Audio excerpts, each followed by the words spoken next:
Hello everyone, welcome back to Byte into Future. This is the last but not least segment of today. We have this live show on New York Stock Exchange, iconic place. I'm so excited that we have so many people watching it and then so many great guests. My last segment, Andy Chen. Hello. So maybe you can tell our audience a little bit about yourself first. Yeah, my name is Andy, and I used to be a banker doing M&A, and then went to MIT for MBA. Upon graduation, co-founded this company called MenuSifu. We provide POS system, payment service solution, all-in-one solution for the restaurants here in the US. And we're very happy to be here to discuss this AI topic with you. Cool. So you are the third. You are the sixth interviewee today, but you're already the third banker turned entrepreneur. It's kind of amazing. Yeah. So, the way you explain the MenuSifu sounds like a little bit like a square and then toast, right? Yeah, exactly. We're actually trying to be the all-in-one solution for restaurant owners, which means that if you open another restaurant, you just come to us and we could provide all the things you need. Okay. So since this is the AI Founders Day, I know that you guys are sort of trying out the AI a little bit.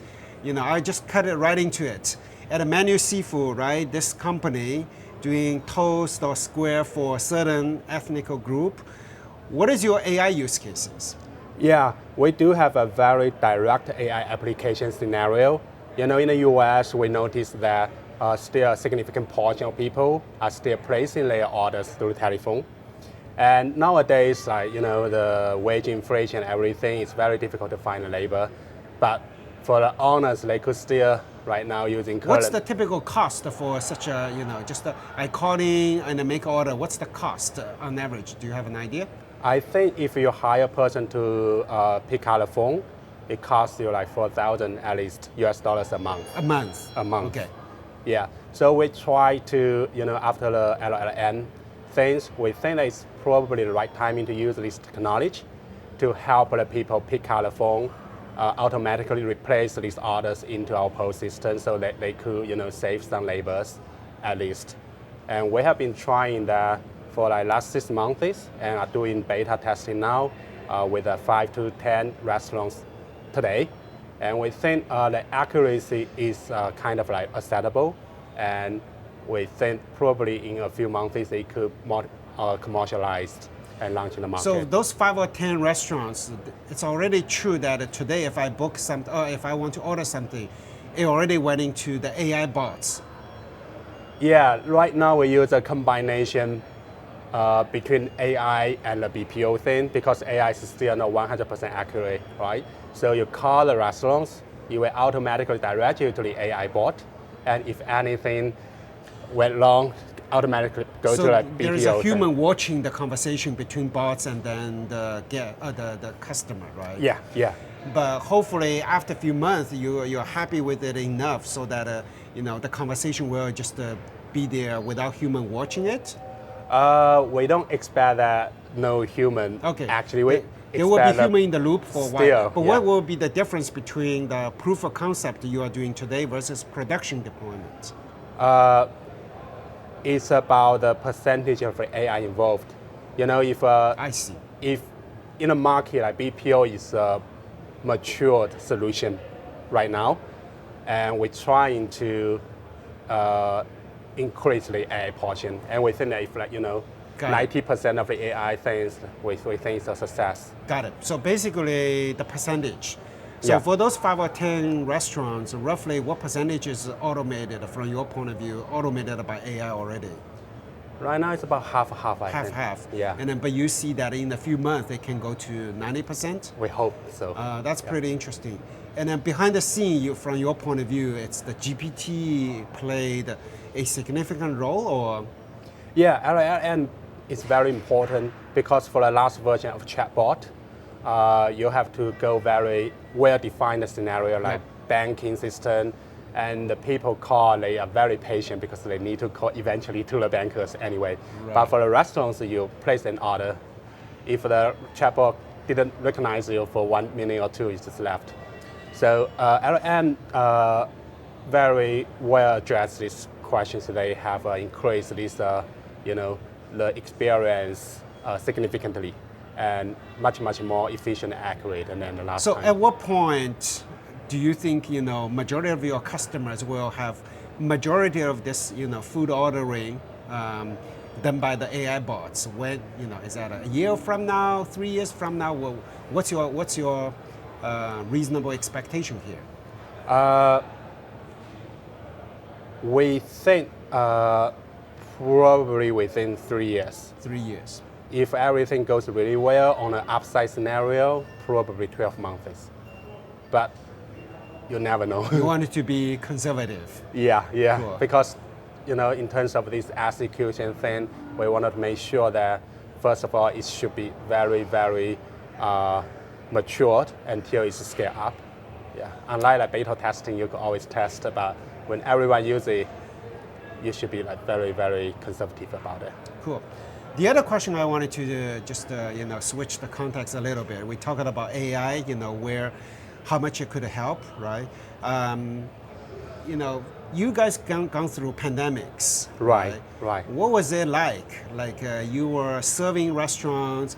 Did the restaurant need your software a lot more or a lot less? Like what went through, and then share with us a story or two. Yeah, there was a very memorable time, or very tough time. So I still remember during 2020 March, is the time when the U.S. issued a curfew. Like 70% of the transaction just gone. Disappeared immediately. And we actually do many things. So number one, we try to save the cost internally. Every one of us just voluntarily lower the salary by 70%, so we could get through this difficult time. The second thing, we try to help a lot of our clients to apply for PPP for free, because they lack of knowledge, but we have nothing to do anyway at that time, so we help them. Did you provide a software? Did you provide system to help them to do this easier? Actually, not software, because the time's too tight. We just send people to do it manually. But you help them to do that? Yeah, okay, we help them a lot. Okay. And third thing, we try to develop a new product line called online ordering, which you cannot have the food offline, but you still need to have the food, so you could order it through online. And the biggest thing we found that the percentage of the people using this one increased significantly, Sure. And also the owners, they realize the importance of these digital assets, and this product line actually saved the company at that year. Do you feel like after, of course, it was tough, back in March 2020, right? Yeah. Do you think that this experience, when you look back, accelerate the digitization journey of the restaurants significantly? Yes, of course. So from that point of view, it's a good thing. From that dimension, it's a good thing, right? Because otherwise it takes much longer time for them to digitize their system. Now they have digitized their system a lot faster. Yeah, we see it as a positive thing. The things cannot kill you, make you stronger anyway. So you survived that March 2020, but looking back, right? Would you think your business is stronger? Your business, your startup is stronger because of this, because of the digitization maturity? Because I'm just curious. In general, we think that it helps us a lot, because with the online ordering, we now increase into operation hosting, and all these things help the owners, generate revenue outside, the things they don't have before, and increase the retention a lot. And the AI stuff we were talking about, it probably wouldn't have been as relevant without this, online, ordering system in place. Exactly. AI is actually the value-added service to this online ordering thing. Yeah. First, you have to digitize it, and then you do the intelligence on top of it. That's right. Okay, last question. May is the month of AAPI, right? We celebrate, the Asian, for many reasons, Pacific Island as well. As an Asian entrepreneur, what are can you share with us a lesson or some advices to your fellow Asian entrepreneurs out there? The things that I would like to share is like we need to be more confident, more open, and we do care about the community. And this is also the value for our company, and we try to give in before taking, and actually deliver the value so we will get whatever we deserve. I think the things like I really learned from this startup experience: be confident, do the right thing, and keep doing the right thing. You were born and raised in China. Yes, and then but you came here and now you sort of run a pretty large company, and the confidence is one thing that you want your fellow Asian entrepreneurs to have more. Yeah. Cool. So this is a wonderful thing. Thomas, right before you, he said exactly the same thing. Focus on the product market fit, not the whether Asian or not, right? Because ultimately, especially in New York and then in Silicon Valley, where I came from, ultimately the friction is really the product market fit, less about where you were born and raised, right? That's right. That's right. We have a slogan in our company called "Food Bring Us Together." Despite whatever your background, we all have good food and enjoy the life. Food bring us together. I love it, right? Yeah. And hopefully AI will bring us even together more. Thank you so much, Andy, and thanks for people watching it. I interviewed 6 amazing entrepreneurs, right? 3 of them are banker turned into entrepreneurs.